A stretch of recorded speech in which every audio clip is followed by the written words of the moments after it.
Mastering negotiation techniques in English. Today we will learn how to resolve conflicts through negotiation. We will focus on vocabulary, useful phrases, and conditional sentences.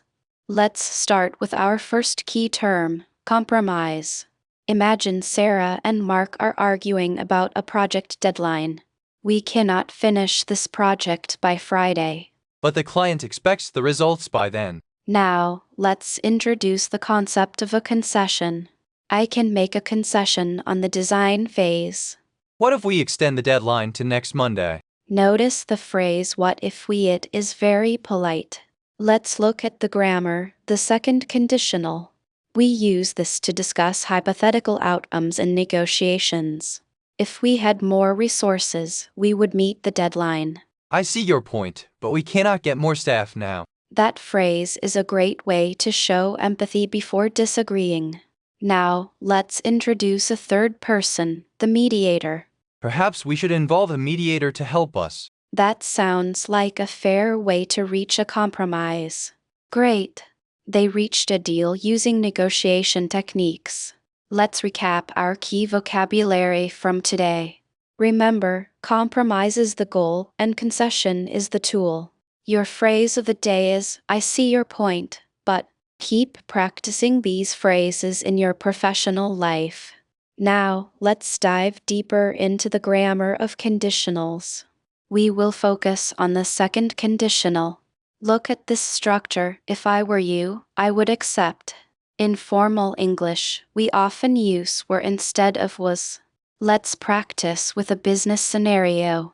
Meet Sarah and Mark in their office. If you offered a discount, we would sign today. If I lowered the price, my profit would disappear. Notice how they use would to discuss possibilities. Let's try another one. What would happen if? What would happen if we increased the order volume? If you ordered more, I could offer a better rate. That was a perfect use of the conditional. Now, let's look at the first conditional. This is used when the outcome is likely. Example, if we sign today, we will start Monday. Let's compare the two types. If I won the lottery, I would quit. If it rains, I will stay home. Back to Sarah and Mark. If you agree to these terms, we will send the contract. If you send it now, I will sign it immediately. Perfect. They used both conditionals correctly. Now, let's practice some more practical phrases. How about asking for a meeting? Would it be possible to meet next Tuesday? I am busy then, but I could meet on Wednesday. Notice how Mark offers an alternative immediately. Let's try a situation involving a problem. The shipment is delayed, which is a problem. I apologize for the inconvenience caused. What can you do to make it up to us? If we ship by air, it will arrive tomorrow. That is a very effective way to resolve conflict. Let's move on to discussing costs. This price is slightly above our budget. Could we adjust the scope to lower the cost? If we reduce the features, the price would be acceptable. I will prepare a new quote for you. Notice how they avoid saying no, that's too much. Let's review the difference between could and would. I would help means I intend to do it. I could help means I am able to do it. In a negotiation, could is often softer. Let's do a quick listening drill. Sentence 1. If we hire him, he will succeed. It is the first conditional. It's a real possibility. Sentence 2. If I were the boss, I would change everything. It is the second conditional. It is purely hypothetical. You are doing a great job with these nuances. Before we finish, let's review our vocabulary. We covered compromise, concession, and mediator. And we mastered the first and second conditionals. Try to use one conditional in your next meeting. Thank you for your hard work today. Now, let's transition to a practical negotiation role play. Should we use the second conditional for this scenario? Yes, if you want to suggest a hypothetical alternative. Imagine you are a manager discussing a project budget. I will play the finance director first. Great, I will be the project manager. We need more resources for this phase. If we increase the budget, we might miss our targets. I see your point, but the quality will suffer. What if we reached a compromise on the timeline? That could work if we extend the deadline. Would you be willing to make a concession? I could offer more staff if you reduce scope. That sounds like a fair deal to me. Excellent. You used compromise and concession correctly. Let's look at more vocabulary for difficult talks. The word deadlock means no progress is possible. How do we break a deadlock? You might need to call in a mediator. Is a mediator always an outsider? Usually, yes, to ensure complete neutrality. Another useful term is leverage. So, I use leverage to get better terms? Exactly. It is your bargaining power. Let's practice using leverage in a sentence. Our high sales volume gives us leverage. Perfect. That is a very professional sentence. Now, let's try a more difficult scenario. You are negotiating a contract with a supplier.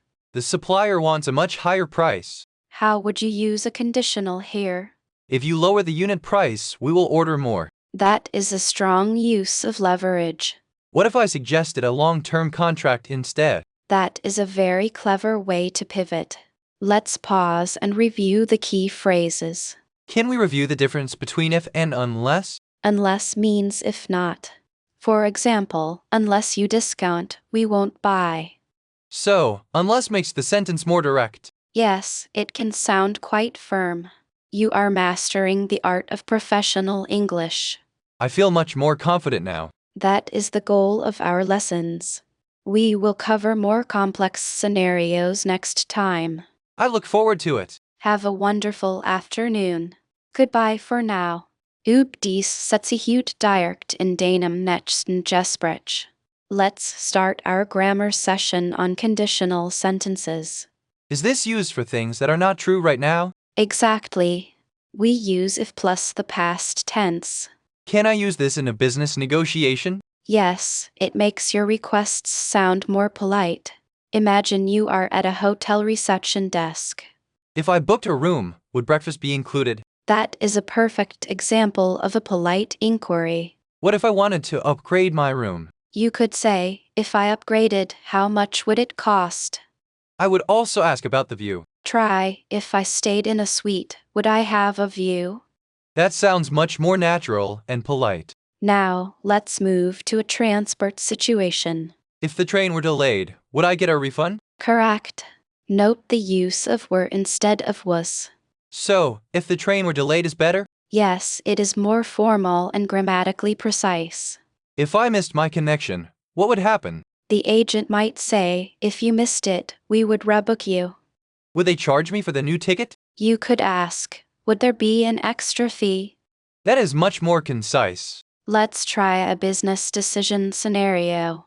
If we increase the budget, could we hire more staff? That is a very common way to propose changes.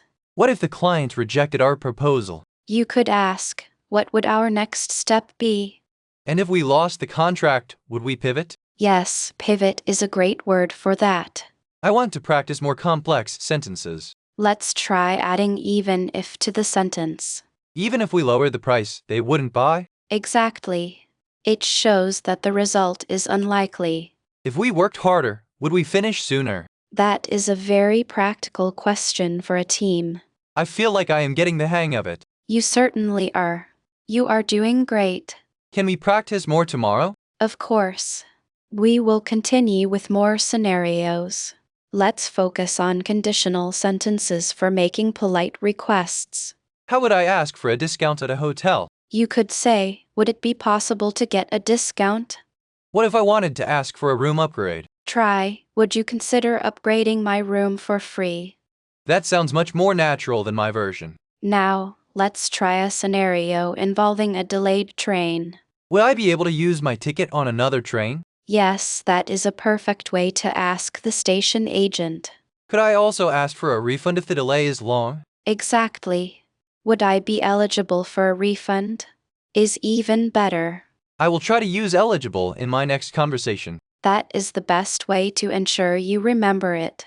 Let's shift our focus to formal complaints in a restaurant. How should I report that my meal is cold? You might say, I am afraid this dish is quite cold. Is it better to say this is cold instead? Being too direct can sometimes sound quite rude. What if the waiter does not offer a solution? Then you could ask, could I speak to the manager? That sounds like a very useful phrase to know.